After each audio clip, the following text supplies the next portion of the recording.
Hey Google, how long will it take me to get to work? By car, the trip to work is 55 minutes with moderate traffic. Whatever you do, don't forget me. 'Cause you never left my mind, not once. Yeah. Every touch, my heart goes bumping. Baby, I can't get over. So, if you read the title, then you know that I recently quit my 9 to 5 job in tech to basically be a full-time small business owner.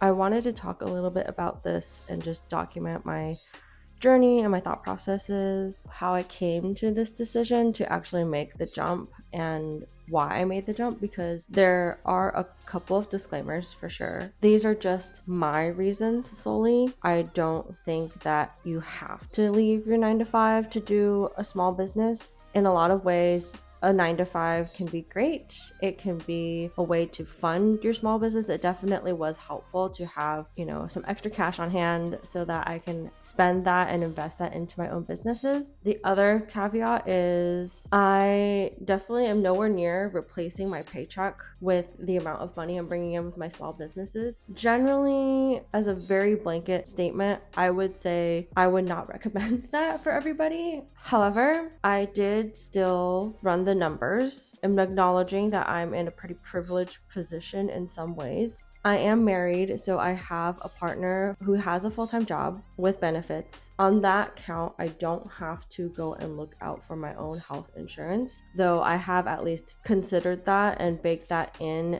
if anything goes awry and we need to look for independent health insurance. You can find health insurance on like Covered California or other marketplaces, but at the moment I am very fortunate in that I don't have to look out for that. I have been working in tech for about a decade at this point, and I'm not an engineer, so I'm not bringing in as much as I think I would have if I were. In the last decade that I have been working in this field, I was able to put away a lot in savings and investments. So in terms of running the numbers, I made sure that I had enough to cover at least my half of the expenses for 1 to 2 years. So generally the recommendation is to have at least 6 to 12 months of an emergency fund regardless. I actually calculated this and I have at least a year, assuming I made nothing from my small business. Aside from my art business, I also do coaching for strength training, and that has been providing, again, not anywhere near close to my normal tech paycheck, but it does provide some recurring income that also helps alleviate some of the pressure. I would not have made this decision, at least personally, if I knew I had to rely on my small businesses to cover day-to-day expenses. Personally, I think that's a little bit too much pressure, and in some ways that can actually stifle creativity. So that's definitely not a position I would feel comfortable being in. In terms of running the numbers, if you are familiar with the concept of FIRE, which is I think financially independent, retire early. There are a couple variations of that. If you don't want to just, grind for however long just so you can retire a little bit early, a lot of times people will be, very extreme in not eating out and not, enjoying life in order to retire early. And so for me, due to a lot of experiences that I've had in my personal life, unfortunately, I have seen not everyone gets to make it to retirement age to finally do what they are passionate about. I do think there's obviously a balance, right? You want to make sure that you are enjoying life, but not being irresponsible and spending all your money. So for me, I started looking at different variations of FIRE, where I think the main ones I was looking at were Coast FIRE and Barista FIRE, which working part-time until the age of retirement. And this can be in the form of, a small business or something else that you're doing part-time. Coast FIRE is basically where you can take it easy a bit and just find a job that pays enough for your expenses and you don't contribute to your retirement accounts anymore. For Barista FIRE, I remember putting in basically around the amount I'm expecting to make from just my small businesses expenses for the monthly income. That's assuming that never changes, which that's not the goal. Obviously, I want that income to grow over time, but just to keep it a conservative estimate, I did it to basically be the same until like age of retirement, and I am still able to retire on time with that calculator with what we have saved up already. So that gave me some confidence financially to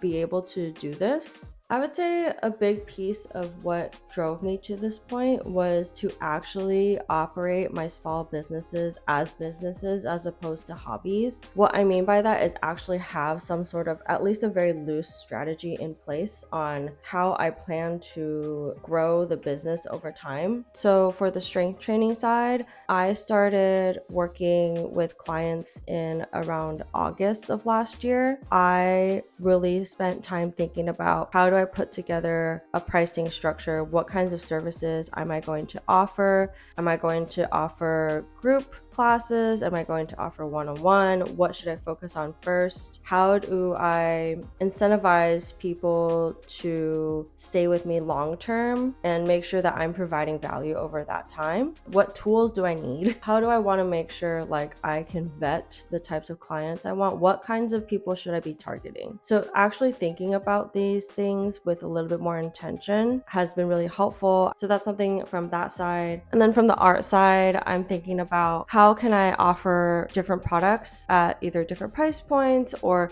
aside from just selling my work online, where are some in-person markets and pop-ups that I can do? Which ones would actually fit the target audience for me? And actually really writing all of these things down, because I just have so many ideas of where things can go. Should I do wholesale in the future? That is a goal of mine, to be in local shops that are featuring Asian American artists, really helping us be seen. Because the biggest thing for me is that I knew I wanted to spend more time on things that gave me purpose and made me feel like I have actual direct impact on the people that I serve. I know that sounds very like grandiose or whatever, but like I really do need to have purpose for me to feel excited about my work. Also trying to do 3 different jobs all at once, where one of them I have to commute to 3 to 4 times a week. 3 hours, 2.5 to 3 hours round trip every day. All I could think about was, of that commuting time, I could be working on my small businesses. And it got to a point where I was feeling that this job was holding me back from actually growing my small businesses. I really, really wish in some aspects that I could do all of it, but I am one person and that is not sustainable for me without totally burning out. So I knew that I had to free up also that brain space to actually sit down and be able to intentionally create and grow my businesses. The way that it was operating for, I would say, the last few months of last year, I would scramble to maybe pack orders before I left for work. And then I would come home at like 7 or 8 p.m., have dinner, and then try to work on small business things between that and like going to bed, which I sleep pretty late as is, but I just had no downtime. I would say in the last like 3 months, I have not really had like a full day off. That was what really started getting the gears turning of like, should I think about leaving this job to give myself more room to actually be intentional and give myself that space to plan out better to actually grow the businesses. I think in an ideal situation, I would, work on growing the businesses on the side and then wait until I get to a point where those businesses are now making enough money where I feel comfortable that even if they're not replacing my paycheck wholly, they're getting close, and I could sustain all of my expenses just based off of that. I actually got the feeling that having a full-time 9 to 5, especially one that I had to commute to, was actually holding me back from getting to that point. In order to give myself an honest shot, I knew I had to at least see and run the numbers if it was possible to do that and still, have a place to live, have food to eat, and all of those things. So that's what prompted me to then actually sit down with my partner and run the numbers. And we actually have 1 to 2 years of runway for me to grow the businesses and not have to be like severely behind in our savings goals towards retirement or anything like that.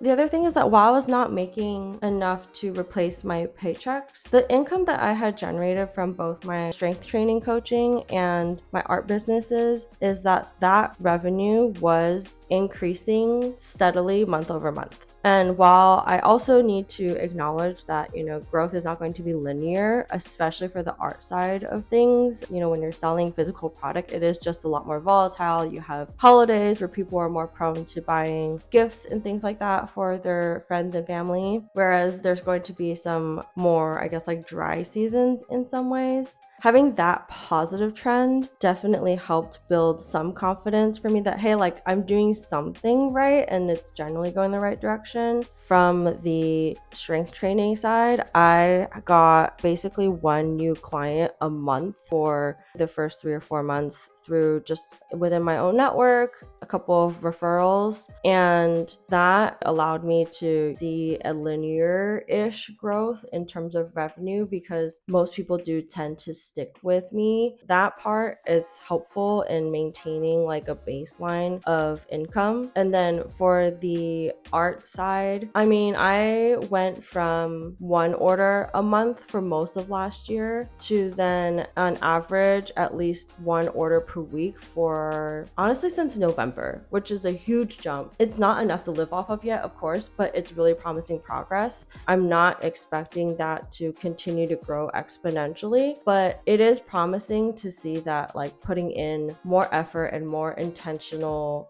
thought into how I'm operating does produce some results. After many conversations and running the numbers multiple times, I guess I had a very compelling case to give myself this space to try and actually sit down and work on my businesses. I had enough planned.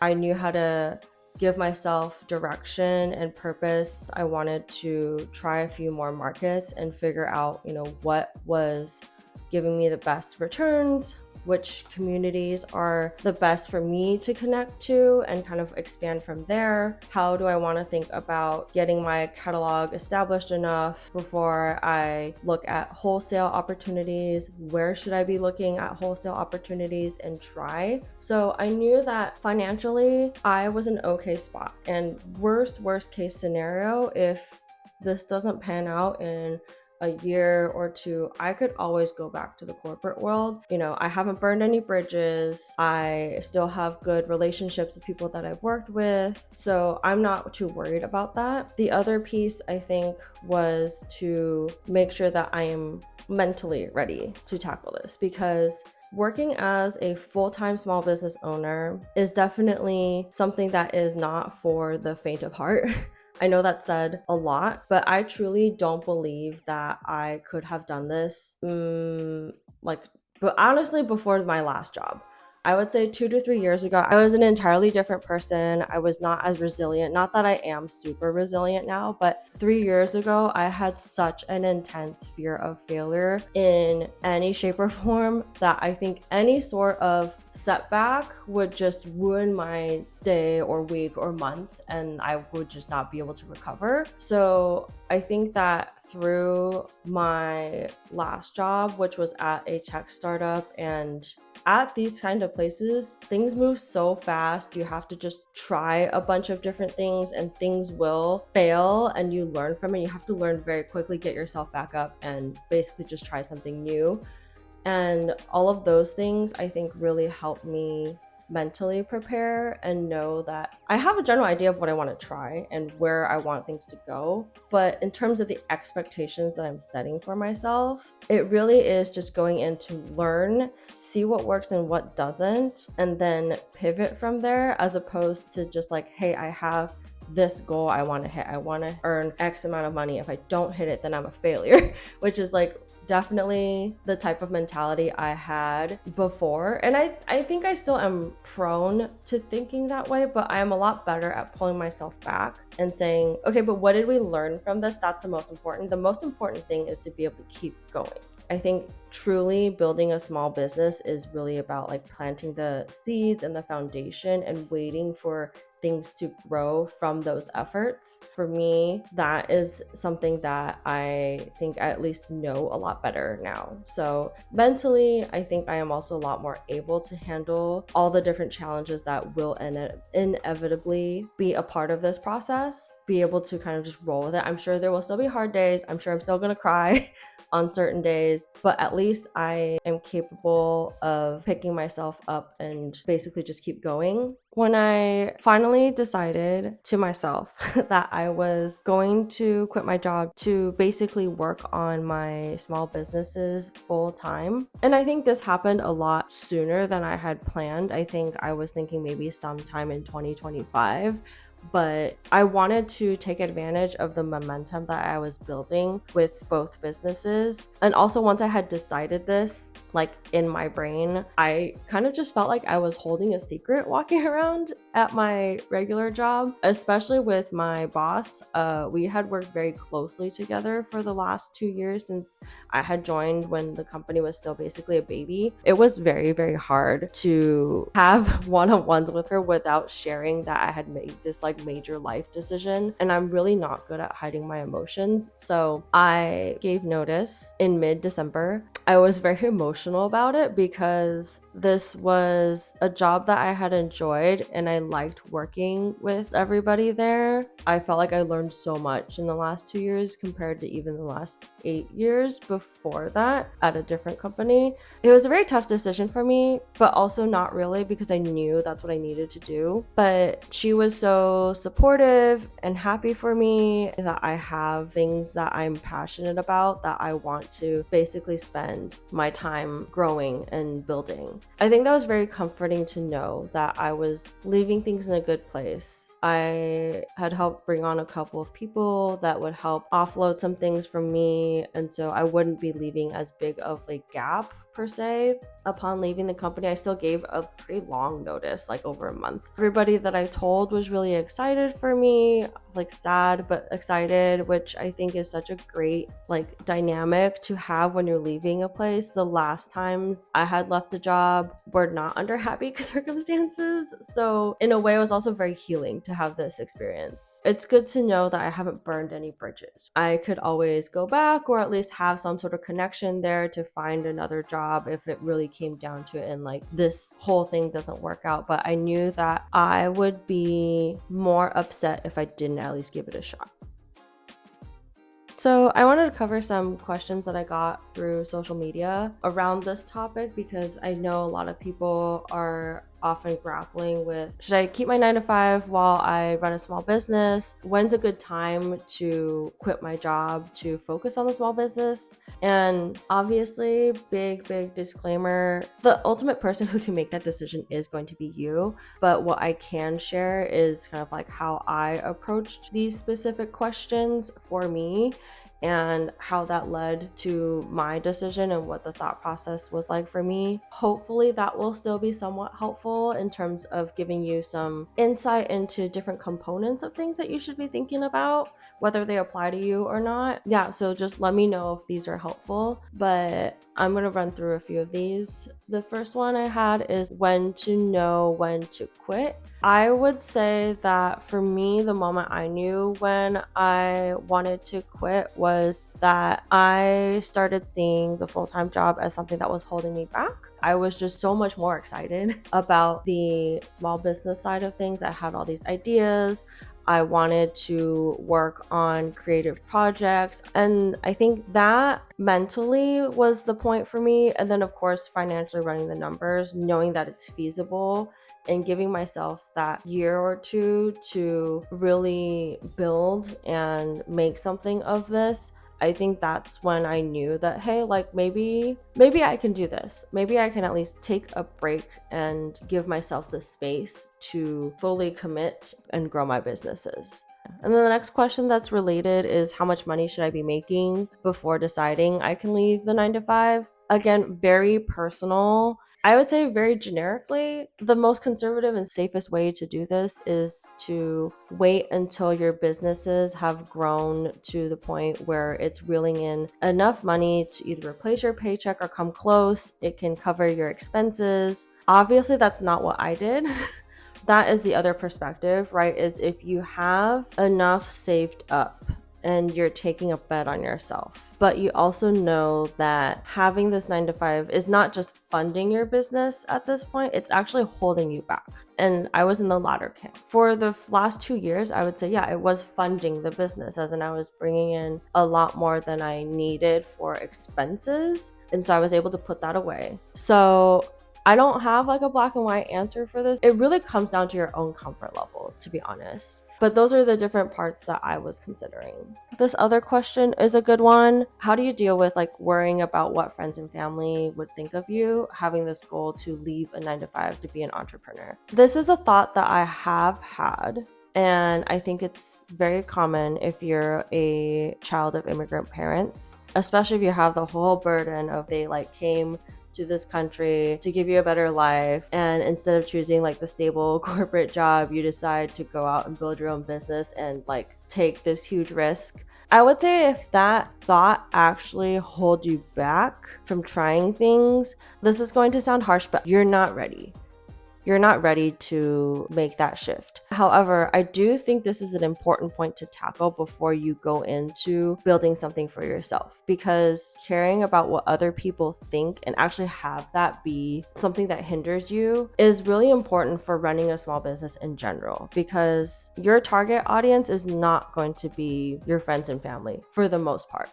I think it's okay to care what they think because that's just being human. I have actually dropped hints to my parents, basically talking about running my own thing, just nebulously, like in the future, when I have enough saved up, I would like to do this full time so that I enjoy what I'm doing. And they are actually pretty supportive. Some people might surprise you also, so that's one perspective. And to be honest, most people are not thinking about you that much. So that has also helped me just in general, like anxiety land problems, as most people are not thinking about you that much. It's okay to be afraid of what people are thinking, but I would say it's not okay to let that be a blocker, because at the end of the day, you're the one living your life. When you're on your deathbed, you're not thinking about like, oh, I'm so glad that those people didn't think I was cringe. So just some perspective for that. Next question is, how do you keep yourself motivated now that you have a lot more time to dedicate to just your business? So for me, I would say this probably has to do with my ADHD as well. I thrive on deadlines. What has helped me recently is that I have signed up for markets and pop-ups, a lot of them in the last few months, and it's not sustainable, so I don't plan on doing this long term, but it at least helps me get in the groove of like having things to work towards, where like I have to have stuff ready by a certain date. I use Notion to track my tasks and projects, so that is also helps keep me somewhat on schedule. The other thing I think in terms of keeping myself motivated, which I know is not really exactly how this question is phrased, but for me, I struggle with, I would almost say like object permanence when it comes to things that have gone well. And then in moments of things either not going well, I wouldn't say even not going well, just nothing is happening, as in I did not get a new client or I did not get a new order today. It is very easy to feel like, oh my God, nothing's happening. This business is failing. So for me, what is really imperative is to actually write down and document things that go well. It feels very simple and almost silly, but I'm trying to be better about using this journal, but like I will write down what are 3 wins today that I had. And they could be really, really small. It's like I got my own domain. Like literally I just did that yesterday and set it up, and make sure that now I have littlesdoodles.com set up and I have my own email, and now I can like be a real business. It actually wasn't even that hard or expensive. I just needed to go do it. I got 2 orders the other day. Like really tracking that is very, very important for me because I'm very prone to just like, but I'm so far off from where I want to be, which part of it is I keep moving the goalpost anyways. So I'm never going to reach whatever goal I set, and I'm just gonna be sad about it the whole time. So it's important to see like how far I've come. I started with 75 followers on Instagram in November, and now I have 230. Like, that was in the span of however many months. And yes, it's not 1,000 followers yet, but that's really good progress in my opinion. Anything that I can do to remind myself of things that I've quote unquote accomplished helps me feel motivated to keep going. Again, the most important thing is to keep going. Even if you fall short of something, any growth, any improvement still counts. Similar to this, how do you decide on a schedule that works for you? So, I mean, I'm really only 1 week into being like self-employed life.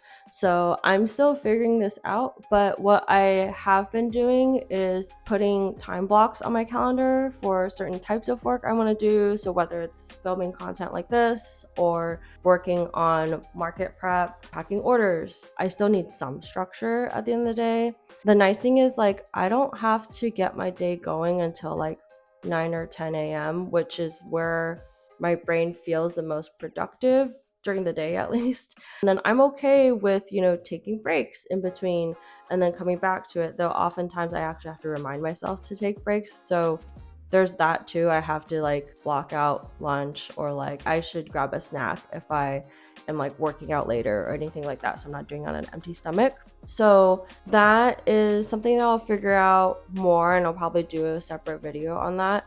This one is a good one. Have you found yourself being able to use skills from your 9 to 5 for your small business? I think I will probably also do a separate video on this too, but the short answer is yes, absolutely. I actually do think having had that experience is what gave me the confidence, delusion, whatever you want to call it, to be able to work on this more full time, especially working in tech. Like, some really cliche things that you hear a lot if you've worked in tech, and buzzwords are like failing fast or like done is better than perfect. Like, those are all very key to a lot of things of how I've been operating. I struggle a lot with perfectionism and like, oh, this thing is not good enough for me to put out to the public or to sell or anything. But I have just been getting into the habit of just like, well, we'll just do it anyways and see how it goes. And usually it turns out better than I expected. So for me, especially as a self-taught artist with a lot of imposter syndrome in this space, because there's a lot of people who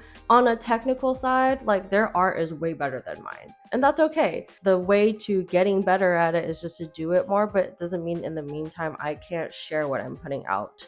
So those concepts are helpful. Failing fast and like trying a bunch of things and figuring out what works and what doesn't, and limiting that from the process to focus on what's actually going well and what I enjoy. That's also a big piece of how I operate. For the first almost 8 years-ish of my career, I was in recruiting. When you're in recruiting, there's different ways of finding leads for like potential candidates that you would find for a job. The way that I like to approach things is I like to take a pretty targeted approach, make sure I'm looking at candidates that have all of the things that I'm looking at, that have the greatest chance of success to make it through an interview process and ultimately get hired. There is another way where you can go high volume, cast a very wide net, and just send a lot of messages and like cover a lot of ground, and whoever gets back to you, you put them through the process, and the conversion rates might not be as high, but you can get a lot of volume that way. I would not say one way is more correct than the other, but that way does not work very well for me. I am one to focus on building relationships and go smaller in volume and making sure that like things convert. So when I'm looking at, for example, like potential wholesale opportunities, I'm kind of like poking around on Instagram, trying to see what local stores or coffee shops or other small businesses around me that are more likely to kind of align with my target audience, or just build relationships with, or might know people that are already in my network. I'm looking at those people. So like my next approach is basically to go and make personal connections, hopefully face to face, try to get to know them and build that relationship, and then see, you know, if that's something that they'd be open to, as opposed to just like what the equivalent of cold calling would be, is just like filling out a form or like emailing them, which I'm sure gets results too, and you can be a lot more efficient with your time and you can reach out to more people that way. But for me, I value that connection, and I've seen that building relationships gets usually better results, and like, you know, those stores will probably also take better care of you, and like you just have more of a relationship. The other thing is, at least in this most recent role, because I was setting up a lot of the foundation for how the company grew, really focusing on like tools that I can use to make things run more smoothly. So whether it's like inventory management or accounting software, like deciding what's worth paying for and what I can just be scrappy with and use a Google Sheet with. These are actually very similar to what I did in my last job, even though it was in a totally different field. So I do think that actually directly translates, and I'm excited to use that in a very different capacity. I feel like this video got pretty long, so I'm just gonna stop there. If you've watched this far along, I really appreciate it. And as a small token of like a thank you, I do have a discount code for a free sticker with any purchase from my shop. So feel free to take a look in the description box for that. Let me know what was most helpful for you, what you're late with. You also have goals of leaving your 9-to-5 to run a small business, or are you planning on staying, you know, because you enjoy it? Then that's great. You should absolutely use that to fund your small businesses and then work on them in your downtime. Let me know what other questions you might have in the comments, and thanks for following along in this journey.